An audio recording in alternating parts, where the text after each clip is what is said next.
the people who have held on to the idea that, yeah, they're great, and they won a lot of games in the regular season, and they blow out more people than anybody's ever blown out people, and they had the biggest point differential in the history of the NBA's regular season. For the people who have said all that but then backed it with, but teams like this don't win championships. You don't go from where they were to holding the trophy without a lot of stuff happening in between. Yeah.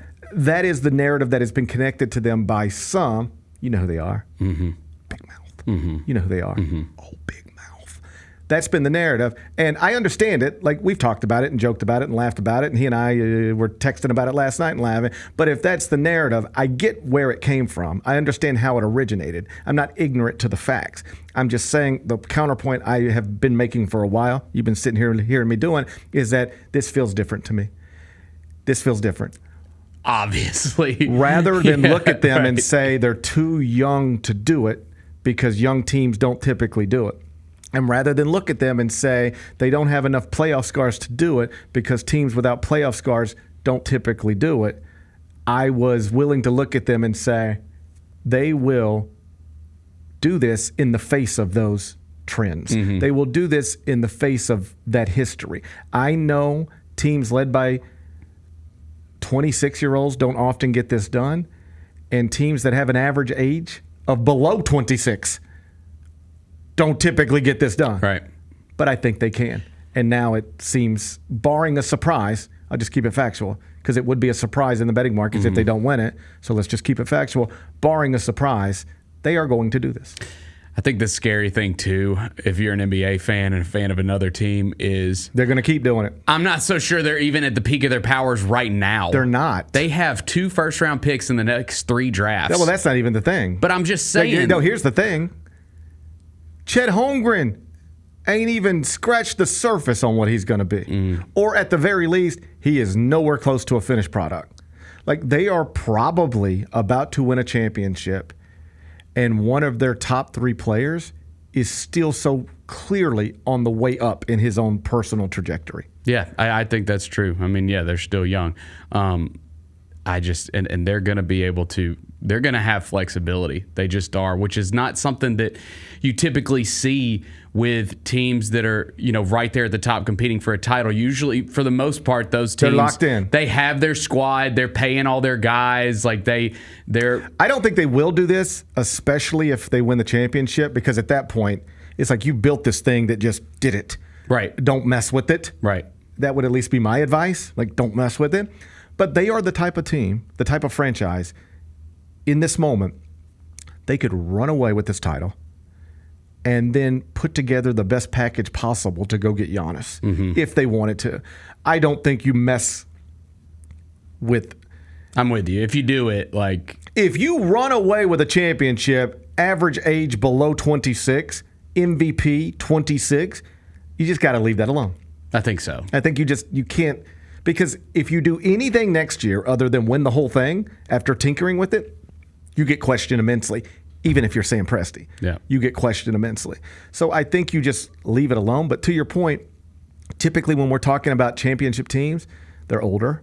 They do have more playoff scars. And they're kind of locked into what they are. Yep. And we don't know how much longer it will last. This is a thing where it could last for a long time. They probably should be locked into the core that they have. But if they wanted to go out and land literally the person some people say is the best basketball player in the world and add him to this franchise, they could do that. Sam Presti has positioned this thing in an incredible way. For sure. And that's why, I don't know if you saw it early this morning, but, it's the normal group on Get Up talking on television. And Michael Wilbon was telling a story about he was on radio in Chicago recently. And just sort of a random question. He was asked, if you could, at the end of this season, say you're the Chicago Bulls, because we're in Chicago having this conversation, and Wilbon's a Chicago guy and loves all that stuff, right? You're the Chicago Bulls. If you could snap your fingers right now and have either Cooper Flagg or Sam Presti, what would you do? I still think the answer's Cooper Flag. I do but too. That's a tough one. That's a tough one. I do too. I still think the answer is the player.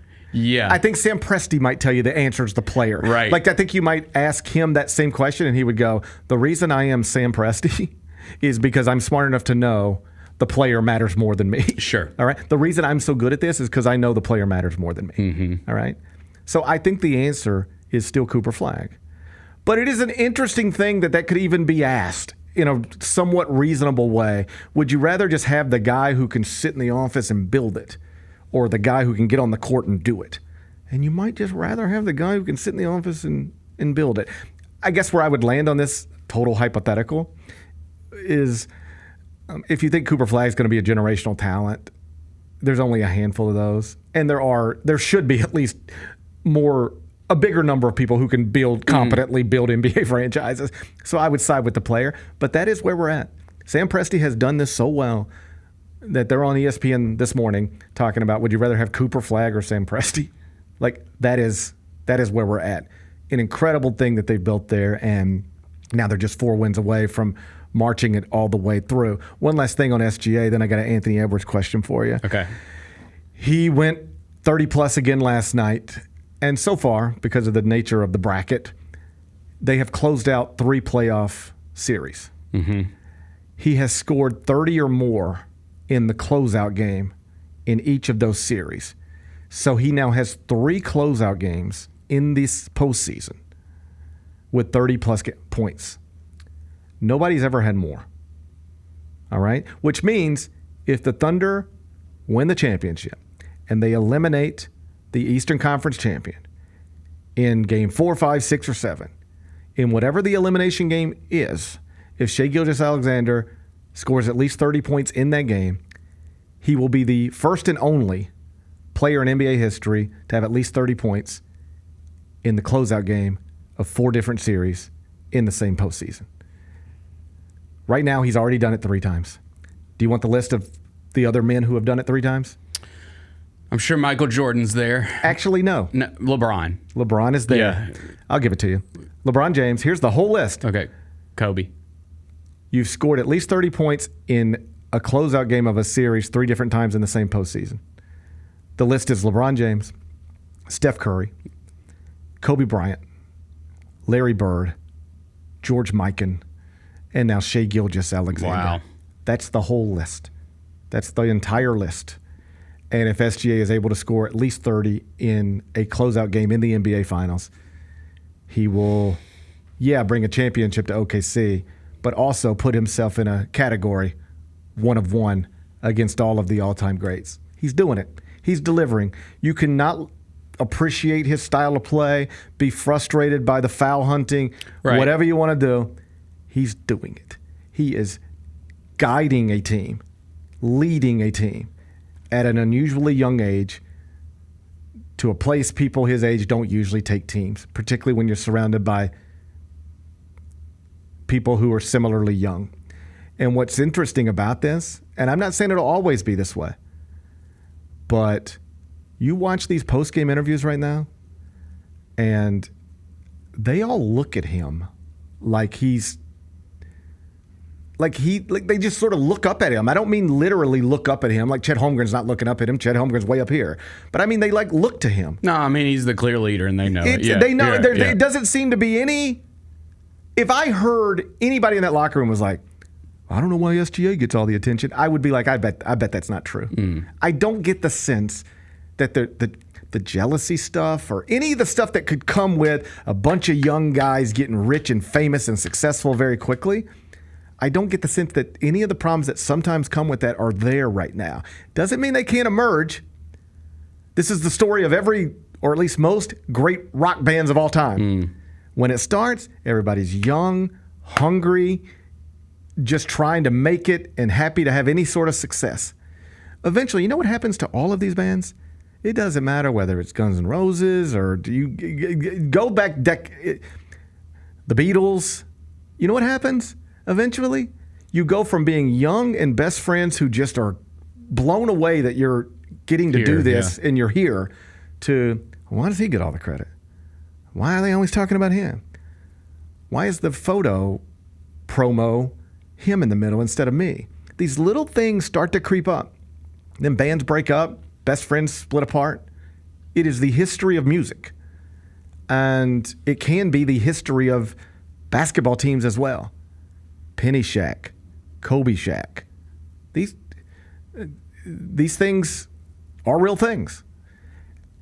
I can't tell you that it'll never be a thing in Oklahoma City. What I can tell you is it appears to not be a thing. It appears to not be a thing right now. And they just seem to really know who they are. I don't know if they genuinely believed when these playoffs started that they could do it in spite of all the reasons people say they can't. Because you can think whatever you want to think, but you don't really know. And the whole world's telling you, be careful, because I know you feel good about yourself, but Michael didn't do it like this. LeBron didn't do it like this. KD didn't do it like this. Just be careful. Understand history. But after they have done what they've done in this postseason and the way that they've done it, it feels like to me they know how good they are and they know what they're capable of doing. The Gary Parrish Show, live weekdays at 10 a.m.